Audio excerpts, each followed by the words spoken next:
Before we begin this episode, I just wanted to let you know about our free quiz, What's Your Relationship Archetype? All you have to do is fill out 10 simple questions and that will tell you what archetype you are, whether you are the mountain, the sun, the wind, or the ocean. And from there, you're going to find out more about your attachment style and how it impacts your relationship.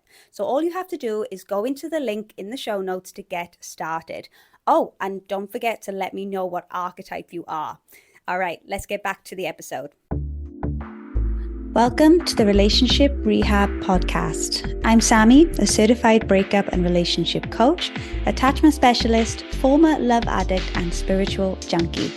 This podcast is for you, the hopeless romantic who loves to love, and a safe space for us to explore and heal our attachment trauma, broken hearts, and love addictions. Together, we are on a mission to become the love of our own lives so we can have successful, healthy, secure relationships with others. So if you're ready to create a life and love beyond your wildest desires, you're in the right place. Your journey towards becoming more secure in love and life starts now. Hello, and welcome back to the Relationship Rehab Podcast, my secure lovers. Hope that you're well. And at the time of recording, it is August and the sun is finally out here in Wales. It's been a pretty miserable summer so far here in the UK, but really happy to see the sun shining. And I've just come back from spending a weekend in North Wales with some friends and just had the best weekend. Oh my gosh, it was so good. I haven't actually been to North Wales or explored that part of my country a lot, so it was really nice to go on some hikes and go out into the towns. It was just so nice. And for anybody who is coming to the UK, please don't miss out on Wales. I see this a lot where people go to England, to Scotland, to Ireland, and they just don't come to Wales. So I highly encourage you to come because it's such a beautiful country. All right, so today's episode is not about Wales. It's about self-sabotage, and I was inspired to create this episode because I put a reel on my Instagram a while ago, actually last week, and a lot of people resonated with it and wanted to know more about what happened back then in terms of what it means. How did I self-sabotage this relationship so they don't do the same thing? Or a lot of people resonating in terms of they also sabotaged their relationship and how can they kind of break that pattern so it doesn't happen again. So we're going to dive into a little bit about my story around sabotaging that secure relationship I had a few years ago. And then we're going to unpack why and how we sabotage, like why are we creating drama in healthy relationships, and how to stop the sabotage. I'm going to share a couple of tips that really help me break those patterns. So let me take you guys back to 2017 where I met this ex-partner of mine. And at first, when we got together, it was a bit of an unpredictable relationship because we were doing long distance. I had actually left Thailand at this time because I met him in Thailand, and I was traveling and he stayed in Thailand. So we thought it wasn't going to amount to anything, but actually we really liked each other. So the fact that it was quite unpredictable and uncertain really activated my anxious attachment system.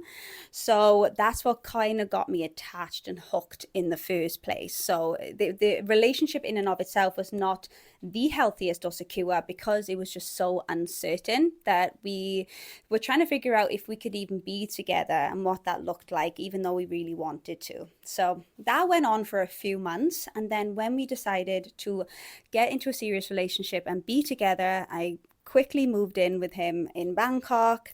And there we go. That's kind of the beginning of the relationship. So now it's starting to develop into a quite healthy, secure relationship. And I would say he was quite secure, if not very secure, in his behavior, in how he showed up in the relationship. He was very consistent. He made sure that I always felt so loved and supported. He tried his best to make sure communication was always really healthy. So there was nothing that was kind of making me think that this relationship was anything but serious and solid and committed. However, because of my insecurities and my anxious patterns, I didn't recognize this healthy relationship. I started to question it. It felt different to what I was used to. And when I first got into the relationship, I thought finally someone who was healthy and secure and it wasn't going to play games with me and makes me feel safe. But the thing is, I didn't feel safe within myself. And even though he told me that he loved me every day and he reassured me and gave me all the validation, I just didn't know if I could trust it. And conflict was also such a trigger for me. And the fact that he wasn't yelling back with me and we weren't having this full blown argument, he actually just wanted us to sit and have a conversation and work through it together. I'm like, but what is this? So it didn't feel familiar, and I constantly tested him. And just didn't believe that someone could love me so much. And I was constantly afraid that he was going to leave me eventually. So even though all these things were in place, of being a secure relationship. And I'm not knocking the fact that people do become more securely attached in healthy relationships. But for me back then, I was not open to it. I couldn't be in that space to be able to really lean into it. If anything, I resisted it because I didn't understand it, didn't recognize it, and I didn't know how to be in this relationship. And when we are not ready for something that we really want, we are going to end up losing it. And that's kind of what happened in this relationship, because I never felt more insecure in my life. And like I said, I was just constantly waiting for that day that he, wakes up and figures out that I'm not good enough for him and put him on this massive pedestal, and that I wasn't a good partner and that he would leave me. And as the saying goes, our thoughts become our reality. And 2 years in, he did eventually leave me. Now, he really tried his best to be in this relationship and to support me through the triggers and the emotions, the crazy emotions that I was feeling, the anxiety, because it didn't really matter that he was secure or not. The anxious attachment was very much activated regardless. He tried to give me everything that I needed, and it wasn't enough. And this made him feel like such a failure as a partner. He didn't know what else to do, and he knew that I just needed to be with myself to heal this, because otherwise I cannot be in a healthy relationship. And he recognized that for himself as well, that he was starting to get quite impacted and affected by this unhealthy relationship that I was causing, the drama that I was bringing to the relationship. So this is when I knew that if I was ever going to feel happy, calm, content, enough in a relationship, I really had to spend that time with myself and figure out what is causing such a fear of abandonment and such high states of anxiety that I am completely sabotaging my relationship and losing what I thought back then was the love of my life. Now, off the bat, we don't want to sabotage the relationship, right? We don't actively and consciously go into a healthy relationship thinking I'm going to sabotage the crap out of this. In fact, it's the opposite. We are acting out in the way, and I'm going to go through some of the ways that we do act out as a form of sabotage to be able to keep the connection, to be able to keep the relationship. And it's because we are driven by the beliefs that we're not enough or worthy that we're actually having the opposite effect. So we're trying to cling on to it so tightly that we're actually, quote unquote, killing the relationship. So let's get into some of the ways that we can sabotage healthy relationships when we have an anxious attachment, and why this is happening as well. So I'm going to pull on some of my experiences and some of my clients' experiences, as well as I've supported them to navigate through stopping the sabotage. Okay, so the first one is testing behavior. Now, I would do this subconsciously all the time in my relationship. I would test his love. I would test him. I would test his loyalty. I would test his commitment. And one of the biggest things I used to do that I see a lot with people with an anxious attachment is the expectation that our partner is able to read our mind. And we get annoyed at our partner for not knowing what to do or how we feel. We feel like they should just know, right? Like if they really loved me, they would just know. Don't have to express how I'm feeling or what I'm needing. They should just know what to do. And this is actually leaving us even more disconnected from our partner because they're not mind readers. They're maybe we're choosing a partner that is not so intuitive than we are. Maybe we are placing our own expectations on them because we are so intuitive as an individual that we expect other people to be just as intuitive, but it's just not the case. It's not realistic.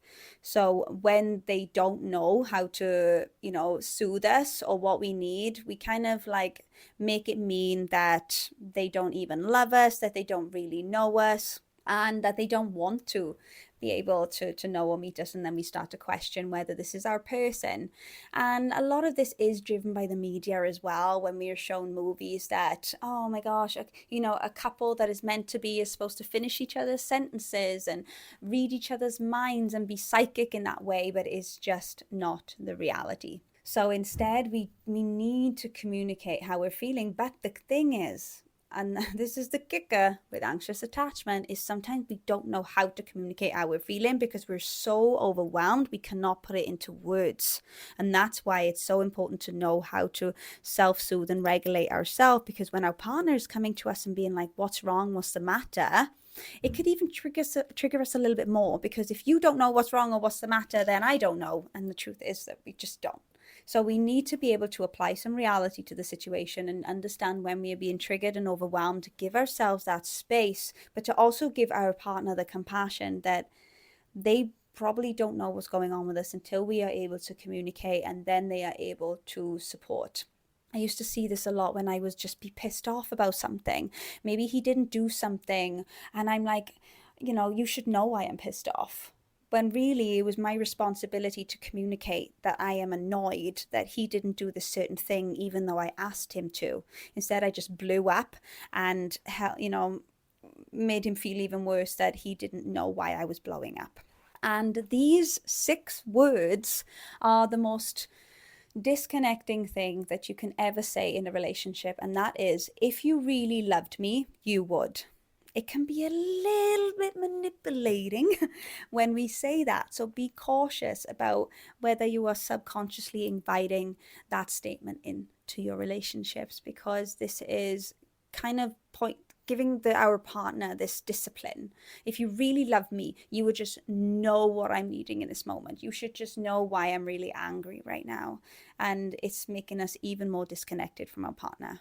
Another testing behavior that I used to do back in that relationship was I used to test how important I was to him.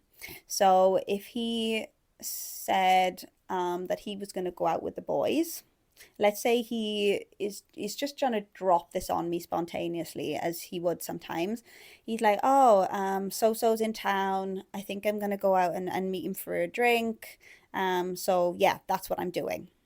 And I used to make this mean like, oh, he's not asking me, he's telling me. So he doesn't care about me. He doesn't care about what I have to say. And I'm not in the greatest of moods today. I'm on my period, whatever it is. I think he should stay home with me. So I would test him. I'm like, oh, so does this mean that you're choosing them over me? Does this mean that you don't care about me? You can see that I'm not well today, but you still want to go out? And I used to just cause a conflict over that. And he would be like, what? I didn't know that you were not feeling great. Like, you seem fine, even though, because I would put that mask on, right? And it's like, I was subconsciously, when I started to reflect back on this, I would subconsciously be testing him, because I didn't like the idea of him going out with the boys in Bangkok, because, things happen. And let's be honest, maybe that trust wasn't there, because I didn't know how to trust in a secure relationship. I was constantly on guard and hypervigilant for things to go wrong, or for them to cheat on me, or for them to leave me for someone else. And that was so activated within me. So first of all, I didn't want it to happen in the first place. And then I would test him to see how much he really loved me, that he would stay home with me and take care of me rather than going out with the boys. So that leads me to the second one. The second thing that we can do to sabotage our relationship at times is dumping all responsibility on our partner to quote unquote fix our problems or to meet our needs. So this takes me back to a time when my ex-partner and we were camping, and I get cold very, very quickly and easily. And we were camping, and in the evening, the temperature dropped quite significantly. And then I said to him, "Oh, I'm really cold." And I looked at him. "Hey, I'm really cold." And that's all I said. And he looked at me and he's like, "Okay, what do you feel like you need?" And I said, well, I just said that I was cold. Like, is it obvious what I need? Like, I need jumpers. I need a blanket." And he's like, "Okay, like, I'll go and I'll see if I can find one." But already I was so wound up. And so because I was like, I don't know how to meet this need that I'm cold, because I've completely lost my sense of self in this relationship, and I'm looking to him all the time to meet my needs. And this caused a bit of an argument, because he then went, like, all you needed to do was ask if I could go and find you a blanket. Like, there was no need for you to snap at me like that.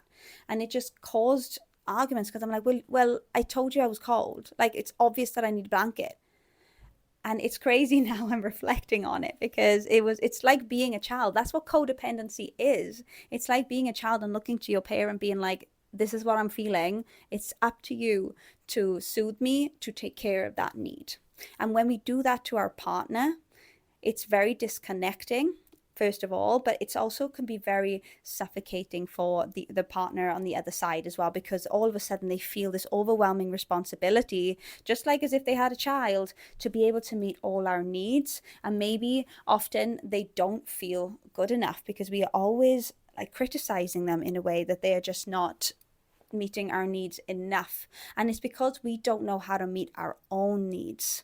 It's typical for codependent, anxiously attached individuals when they don't know how to meet their own needs, or they have this high expectation of, well, I have a partner now, so I don't need to meet my needs. I have someone to do it for me. So it's really important that we continue to take ownership and responsibility for our own needs, regardless of whether we have a partner. Because by working on meeting our own needs and soothing our own emotions, we are, like I said, taking ownership, but we can also ask our partner to support us with meeting our needs. So if you can imagine, like, our needs are like buckets. When we are depending and relying on someone else to fill up that bucket, it's exhausting for both parties. And for them to be fully responsible for filling up your bucket, and then it drains very easily and quickly, and they just constantly have to pour into your bucket. And this can result in them feeling very neglecting themselves as well, and neglecting their own needs and buckets. And maybe you're recognizing this in yourself in a way as well with your partners.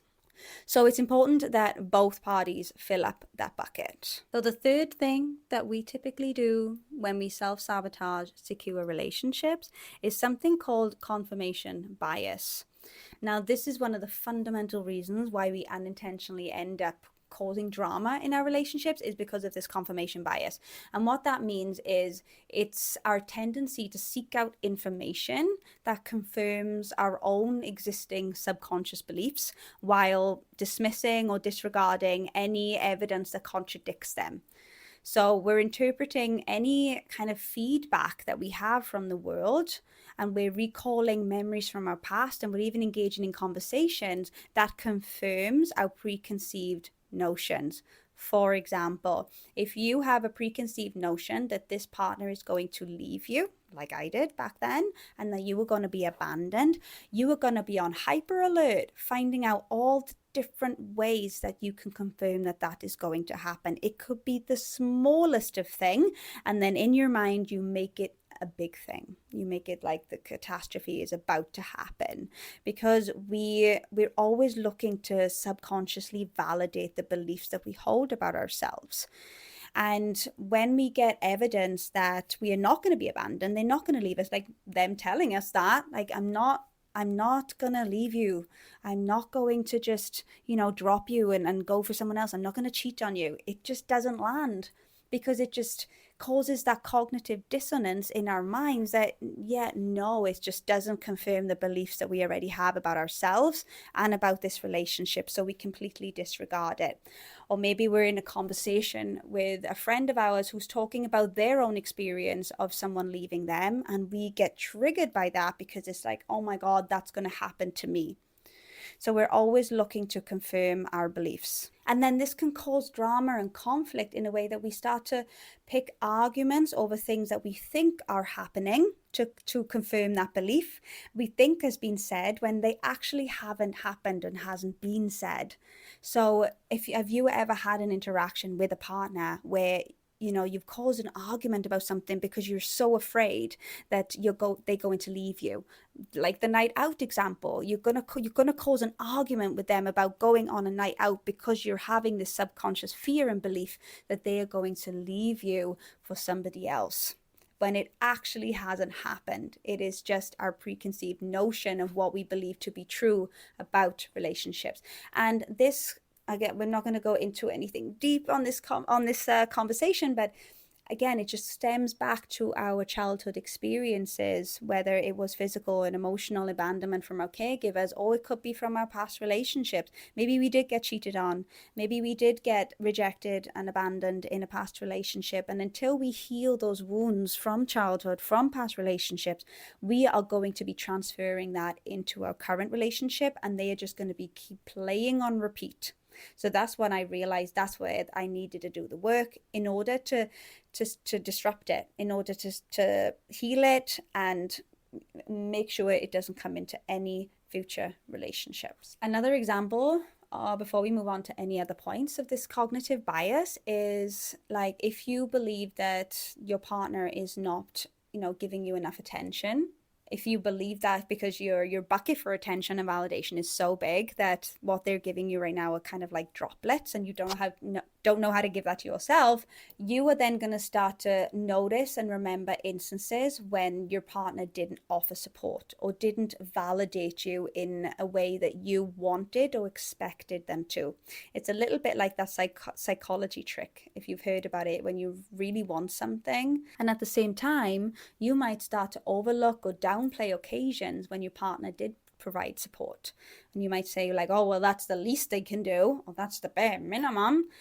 And it may not. They may be trying their hardest with their capacity while trying to meet their own needs as well. And maybe they have a stressful job. Like, it's all about the capacity of how they can provide support. And it's about figuring out where our expectation is of our partner.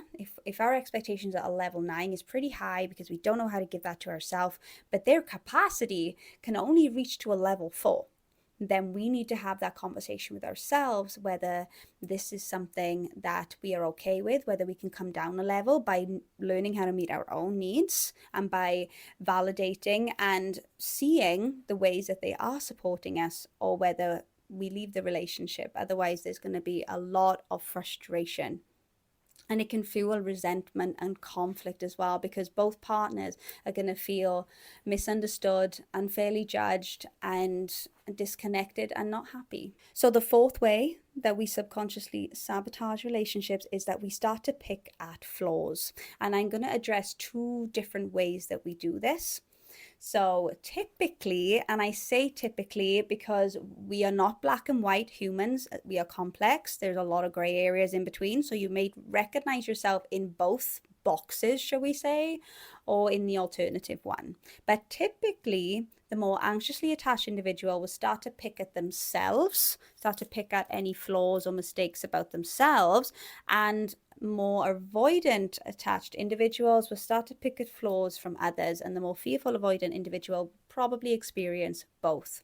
So we tend to assume that when things happen in our relationship, such as being late, picking us up, or forgetting something important, or receiving criticism, for the more anxiously attached individual, we make it mean something about us. We start to pick at what was wrong with us, that they forgot an anniversary, or they were late picking us up, that they don't care, that we're not important. So we start to pick at what we did wrong, or like I said, make it mean something about us or the relationship itself, that the relationship is not important to them. And for the more avoidantly attached individual, we start to pick at other people's mistakes and behaviors as a reflection of who they are as a person. So the same example, if they're late picking you up, the more avoidant will start to assume that they are just lazy or irresponsible. They can't depend on this person. But what's happening as this is all unfolding, with the anxious making it mean something about them, that they're not enough or important, or the avoidant making it mean something about that person, that they're lazy or irresponsible, they're failing to see the reality of what may be happening, and they may fail to consider that this forgetful partner may be dealing with a really demanding workload, or experiencing distractions, or are just in a state of being where they just don't have the capacity to remember or to be on time. Maybe there's something going on in their own lives and we're just not holding space or being compassionate about that.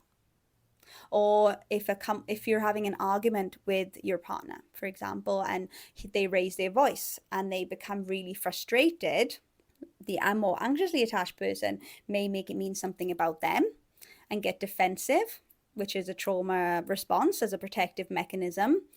And they may get into that fear that this person is going to abandon them just because there is an argument and they're getting frustrated about them over something. Or the more avoidant will start to attribute that behavior to the person's character and assume that just because they're feeling frustrated in that moment that they are an angry person and they're just going to be really hostile. So they start to pick at the flaws. And why they do this is to be able to avoid being too intimate with that person. So it's a subconscious protective mechanism that they avoid to be too intimate.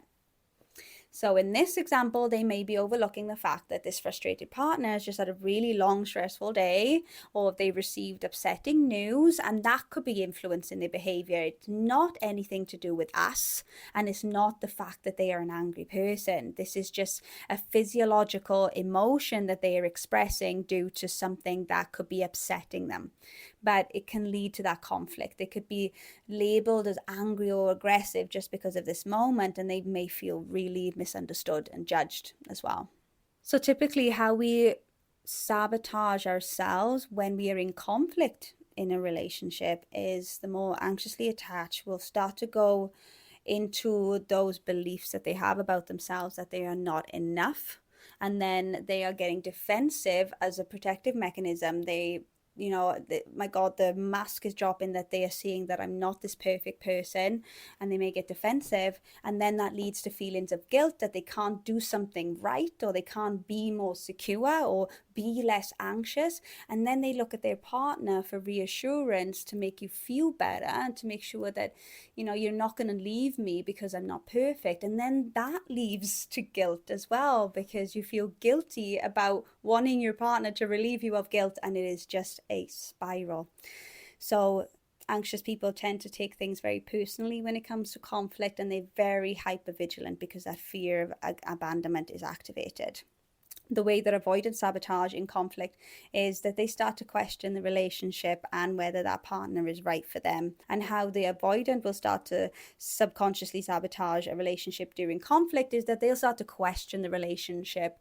They may start to question whether this is the partner for them, and they may then lead into more dismissive behavior and becoming completely disconnected and shut down, and even rush to break up the relationship while the conflict is happening because they just don't want to get hurt.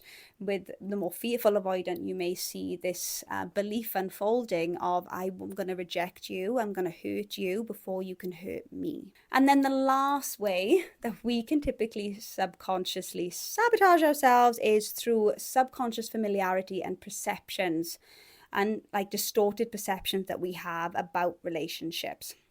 So this can come from growing up in an environment where we had an unhealthy perspective of what a relationship is.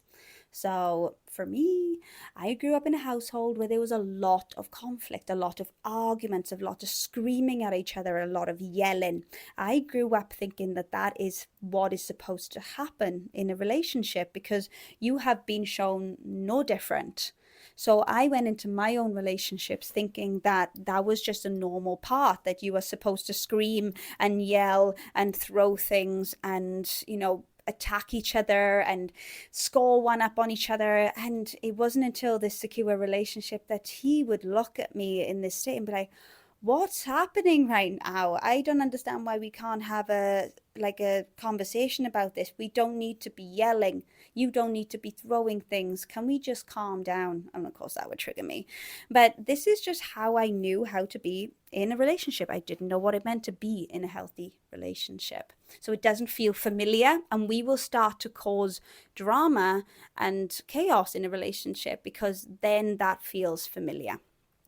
Or we have distorted perceptions from movies and music and media. Like, how many movies have we watched where, we're watching them have this heated argument and their things are getting thrown around, and then all of a sudden they're having amazing makeup sex, and we're like, oh, that just, oh yes, I want a bit of that excitement. So we have these distorted perceptions, whereas in a secure relationship, that's not going to happen. So then it feels boring. It doesn't feel exciting. There's no massive makeups and breakups and activating each other in a way that's going to cause such excitement and high levels of cortisol and dopamine. So it can feel very meh and unfamiliar. So then we will sabotage it in a way to make it feel familiar for us, to feel those hits of cortisol. We start to look for fights. If you've ever been with someone or have been said that you are someone who looks for fights, this is what is happening. It almost becomes the glue of their relationship. All right, and to end this episode, I'm going to give you a couple of tips on what to do to start to stop the sabotage if you are starting to notice that this is happening in your dating life or in your relationship. So the first one is to start to cultivate some self-awareness, to start identifying the triggers and the patterns of when you are starting to go into a state of sabotage. So what typically happens in your body? What are some of the thoughts that you have, and what are some of the behaviors that you can catch early enough before anything, starts to escalate, that you can pull back and take a power pause, to start to recognize those first signs and understand them. What is triggering these behaviors? What is happening for me on a body and mind level? Why am I going into this sabotage spiral right now? So building up a lot of these understandings and awareness can really support you. And understanding if it's a fear of abandonment, you're feeling unworthy, if it's something that I'm triggered from in my past, and then that will give you the clues and the answers of where you need to start doing your work, the deeper healing work. The second one tip I have is to invite your partner into the process. I think a lot of us sometimes try to hide these parts of ourselves from our partners, and because we're feeling a lot of shame around them, we're feeling quite vulnerable when we are in these spaces, even though they are leaking out of us. We don't want to let our partners in for whatever reason, whether we're fearful that they're not going to like that part of us, therefore they're going to leave, or we just have this perfectionism. Start to open up to your partners. Communicate how you're feeling from a place of, this is mine to hold. I'm owning this. I'm just allowing you to witness me in my process and to support me in any way that you feel like you can. So this way you can prevent any misunderstandings. Every time you speak up about what's happening for you, you could even just call it out. Be like, I'm starting to feel agitation in my body, and this is what it feels like because I'm having this unrealistic expectation that you should just read my mind and just know what I'm thinking, but I know that that's not realistic. And make it light. The more you can laugh about these things, the more that you can bring some lightness as well, that it's not so heavy, and you can work through it together. Start to build up your self-esteem as well. A lot of the times why we're sabotaging is through low self-esteem and self-worth. So taking care of these parts as well, to be able to grow your inner worthiness within you through mindfulness, through meditation, through any activities that you truly enjoy, that you can develop a lot of confidence around, and challenging any negative self-talk as well, and replacing it with affirmations, for example, can really help boost your self-esteem. Setting boundaries, that's another really great way to give yourself some space to be able to build up that awareness, to be able to give your partner and yourself space to breathe before things start to escalate. So setting boundaries, putting a plan in action before it even begins. So you could have that conversation with your partner and say, when I start to feel this way, when you can see me starting to do this, can we just pause? So maybe it's when we start to go into conflict. If we start to recognize that I'm going into defensiveness, that is our invitation to take a pause, because we know that we are not going to be able to settle anything while I'm in this activated state. So you set those boundaries for yourself and for the relationship. Another really important one, to practice patience and self-compassion. This is so important, guys. As you're healing and you're growing and you're evolving, you're not going to be perfect at it. You are going to slip up. There is going to be things that may slip through the net, and you have to show yourself so much compassion during these times and be able to practice patience with yourself as well, because this isn't a quick fix. I'm sorry to tell you, you can't get from 0 to from 1.0 to 2.0 version of you within a matter of days. It's going to take time, and relationships are full of failure and growth. Allow your partner to be a part of the process, but know that it takes time and effort to be patient with yourself and your partner as you continue to grow. And lastly, make that commitment to yourself to really understand and heal those past wounds and beliefs that they are the root causes of the sabotage. I can give you all the tips in the world of what to do differently, but it is not going to be coming from an authentic space if you don't heal those wounds and beliefs from the core.